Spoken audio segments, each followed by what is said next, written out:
Hey, hey, it's Kira. Welcome. We're going to get our learn on today, and we're going to learn about 18 unusual foods that the English love. Okay, so my family's from Germany. So Germany's like probably the only other country I know shit about. Because it's the only other country I've really been to, and it's the only culture that I've really been immersed in outside of American culture. So, having said that, I think that I won't find the foods too strange. I mean, I've definitely tried a lot of foods. Even though I haven't been to a lot of countries, I've definitely tried a lot of foods. Now, to be fair, it's not like English delicacies are like a thing in America, the way that French cuisine or Japanese cuisine is really popular here.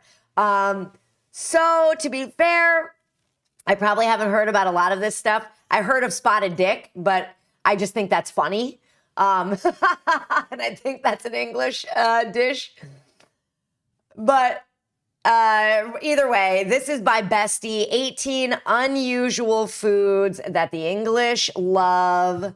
Let's go ahead and see what this is all about. Let's hit it.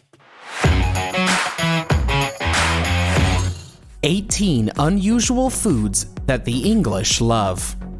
English food is unusual to many people who are not from England. That looks good so far. Britons may mock Americans for their supersized portions, but that's all tough talk coming from a country with food names like Chip Buddy, where the 5 pence increase in the price of a frog-themed chocolate bar had the nation rioting, and a Jell-O is somehow acceptable to pair with ice cream. What's wrong with that? Long story short, British food can be confusing to the rest of the world. Okay. Before we begin, you haven't convinced me yet. Don't forget to subscribe to our channel for more daily tips. I mean, the frog leg and the chocolate, I would try it. I would definitely try it. I've had frog legs before, but not with chocolate. Like this, and turn on notifications so you never miss our new videos. Now, keep watching for some unusual British foods that are just plain old weird. Number 18, Stargazy pie. The names of their foods are really fun. I do enjoy that. The Cornish pie recipe features eggs and potatoes, but the most distinctive part is gonna make me hungry. Is the sardine heads peering skyway through the crust. They're placed upright to allow the oils from the cooking to lead back down into the pie. The most baffling part of the dish is why the British Food Trust insists on describing it as fun as well as amusing to children. I like sardines, so there's also that. I think that sounds really good. I would eat that. Number 17, ice cream and jelly. Okay, let's see. Okay, I understand dishes like jelly fluff, a combo of evaporated milk and jelly. That is good. Came out of World War II era rationing and poverty, but there's no such excuse for serving ice cream and Jell-O. Why not? Is literally the worst thing to become popular during the American 1950s. What? Why? I love Jell-O. Including McCarthyism and the threat of nuclear war. And it's distressing to see it flourishing across the world. What? I disagree. I vehemently disagree. I love Jell-O. Yum. And then there's like this Jell-O cake where you combine the Jell-O into the cake batter. It's so fucking good. All right. We'll see. We'll see if this video can really convince me that Britain's food is all that bad. Jell-O and ice cream, admittedly, I've never had that combo. I would never think to put that combo together. I'm not particularly interested in eating that combo, but if it was put in front of me, I'd eat it. I'd have no problem eating it. I'm also not a picky eater. Let's be clear. Number 16, mince pies. Mince pies are filled with mince meat, which doesn't always involve meat. While the traditional mince pies often had meat and suet, animal fat, in them, Yum. Today's mince pies are just as likely to be vegetarian, containing only dried fruit and spices. Again, tasty concept, utterly confusing name. Meat pie. I'm so hungry. I should have eaten before watching this. Number 15, pudding is pudding, but that doesn't mean it's pudding. There is no standardized meaning for what pudding actually is. That's funny. So you can have the typical pudding, which is baked, steamed, or boiled dessert, generally involving flour or eggs. Yeah, I love pudding. You've got your Yorkshire pudding. Holy shit, which that is looks a good. savory, bready confection. And then you've got your black pudding, which is definitely not a dessert and is in fact made of blood. More on that later. Yum. Number 14. All right, I'm still not convinced that this is, I mean, the naming is a little off, right? But there are all kinds of words in English that mean two different things and are the same word, so I can get over that. Chips with gravy. In Britain, this dish is called chips with gravy. In Canada, this dish, with the addition of fresh cheese curds, is called poutine. Poutine, I was gonna say, that looks like poutine to me. And emerged from the 1950s Quebecois culinary tradition. In every other part of the world, this dish is known as a mistake, or perhaps a coronary. Can you guess what type of sandwich English people eat that is most unusual of all? Well, stick around until the end and find out. Number 13, time for tea. What's a day in England without a cup of tea? Afternoon tea. I don't like tea, actually. Also known as... It's one of the very, very, very few things I don't like. And I have tried to like it again and again and again. I just can't wrap myself around it. I wish I loved tea. So many people love tea and want to have tea. And I'm just like, I don't like tea. Tea and mushrooms. I don't like mushrooms. And I'm bummed about that too. Trust me, I'm bummed. Oh, and sauerkraut. Blech, garbage. And my family's from Germany. Garbage. Sorry, Mom. As just tea is a light, special occasion meal, like North American brunch, taken between 3 and 5 in the afternoon. But high tea, also known as just tea, is what you can call the meal eaten between 5 and 7 in the north of England, Wales, and working class areas of Ireland. Number 12. Okay, I didn't realize high tea was actually a meal. I thought maybe it was like a little snacks, but I thought it was tea time. Deep fried Mars bars. Yum! Believed to have originated from Scotland's Haven Chip Bar, the deep fried Mars bar. Oh my God, yes! Frozen, wrapped in frying batter and then fried. The dubious delicacy has gained worldwide notoriety since its introduction in 1994, including a hilarious condemnation from Mars Inc. What? Who said that deep frying one of our products would go against our commitment to promoting healthy.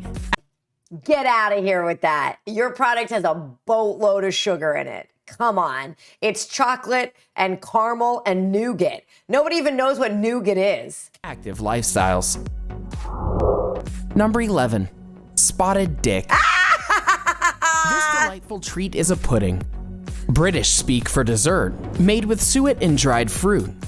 The spotted part of the name naturally comes from the fact that it's studded with raisins and currants. The other part of the name, well, we just don't know, and we'd prefer to keep it that way.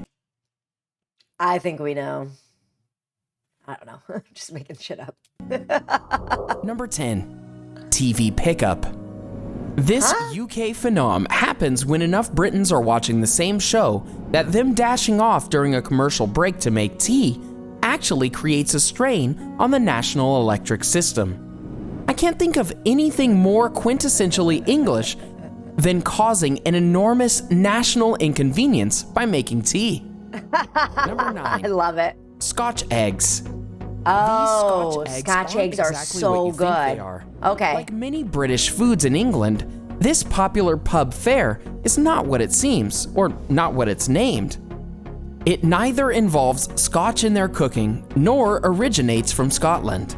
Instead, Scotch eggs are eggs wrapped in sausage, coated in breadcrumbs, fucking yum, fried until golden. Yummy as all get out. I mean, shit. Who doesn't want to eat that? Who doesn't want to eat that? That looks so good. Like a matryoshka doll of cholesterol. Yum. Number 8, black pudding. This definitely not a dessert. That looks sausage good. Made out of beef suet, pork blood, and oatmeal. was named a superfood last year for its high Ooh. concentrations of potassium, calcium, and magnesium. I gotta try it. Black pudding. Okay. I gotta try that. Even though it's one of the best elements of English cooking, it's often called disgusting or strange by North Americans, too weak to Google what actually goes into a hot dog. It's good, you I love hot dogs. cowards. Number I like meat. Looking at meat makes my jowls ache.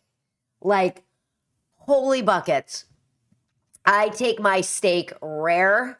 I like put a lighter under the meat, flip it, put another lighter under it, slap it on my plate, call it a steak. I love meat. So that black pudding looked like it was right up my alley. 7. Variety is the spice of life. Or not. Britain's reputation for bland dishes is tied to a whole bunch of different factors. But perhaps the funniest one is taste elitism. When Europeans started colonizing India and the Americas, spice got a whole lot cheaper for the average European. This aristocracy was not thrilled that plebs were now eating the same food as them, and decided the unseasoned food was the way to go. Gotta love England's logic. Yeah, that makes sense. Number 6, chips and curry. It's like, let's torture ourselves and not like dive into what makes life so delightful and delicious. And just so that we can, sorry, I got hiccups now. We can maintain our elitism. Sounds about right. Despite 200 years of competition, the invention of chips and curry is somehow still among the least understood spins that Britons have taken on Indian culture. Number 5, haggis. Fries. Making fun of haggis is too easy to bother. Oh, I thought that was called haggis. Haggis. It's too easy to bother with. Almost as easy as hunting the mythical wild haggis itself. The creature is native to the Scottish Highlands, and it has mismatched leg lengths, making it easy to hunt on flat ground. Just kidding. Haggis is actually made of sheep's innards mixed with onions and oatmeal inside the sheep's stomach. Yes, The funniest thing please. about haggis is how many Scots have fooled unsuspecting tourists with the aforementioned story. And by the way, the Oh, I would totally believe it. Look up gullible in the dictionary and you'll have my picture right there. dish itself is delicious. Sounds Number so 4, good. mushy peas. Mushy peas sounds good Claim too. up and down that this dish is delicious, which makes me wonder whether number 1, they've somehow evolved culinary Stockholm syndrome, or number 2, as I always suspected, Britain is an elaborate piece of performance art aimed at making non-Britons cry. Number 3, fish finger sandwiches. British cuisine prostrates itself at the altar of carbohydrates. So That's what it perhaps sounds it's like, yeah. unsurprising that the humbled battered fish finger has found itself a home within 2 slices of bread. This Well, we have like fish fillet sandwiches here, so I don't think it's that much different. I mean, a fish fillet at McDonald's is pretty popular from what I understand. regional delicacy has sparked a debate about whether it's cheating to use fish fancier than budget fish fingers. Oh well, I suppose it's still better than fish fingers and custard. Number 2, toad in the hole. Strange name, right? Well, it's a set of sausages nestled in Yorkshire pudding, which Yum. isn't really pudding. It's a Yeah, bread it's complicated. thing, yeah. Apparently, the name comes from the fact that sausages look like they're little toads poking their noses out of the holes in the No, they ground, don't. which is understandable if you've ever seen a toad. Now, What? No, they don't. They do not look like toads. They look like fingers, not toads. here's a British sandwich that tops our list of unique British foods. Number 1, chip Cobb. Also known as chip sandwich, a chip a batch, a chip roll, a chip muffin, piece and chips, a chip piece, or a chip sarnie. The famous British dish is a sandwich featuring French fries on a buttered white bun. In North America, It's known as the sandwich kids make at family potlucks when Yeah. their parents aren't paying enough attention to Yeah, stuff. it's like carbohydrate central, first of all. And like, why? Why would you do that? Why don't you just pick up the fries and dip them in whatever you want to dip them in? You don't need the bread around it. What's the most unusual thing about British food from this video? Let us know in the comments section below. Enjoyed this video? Hit the like button and share with your friends. Also, subscribe to our channel for more videos like this. Thanks for watching. Okay, so the haggis sounded good. I definitely want to try that. The black pudding sounded real good. I haven't tried that. I'd like to try that. Jello and ice cream, not all that interested. It just, it sounds like Jello and ice cream. It doesn't sound that exciting to me. The fries on bread at the end, that is silly. Listen to me talking about people's culture being silly. I shouldn't say that. But no, come on. Although I will say, when I used to eat Subway sandwiches, I loved getting a Subway sandwich and then putting actual potato chips, right? Not fries, but potato chips that you get with your sub sandwich. I used to love putting them on the sandwich and then having a little crunch with the sandwich. That shit was good.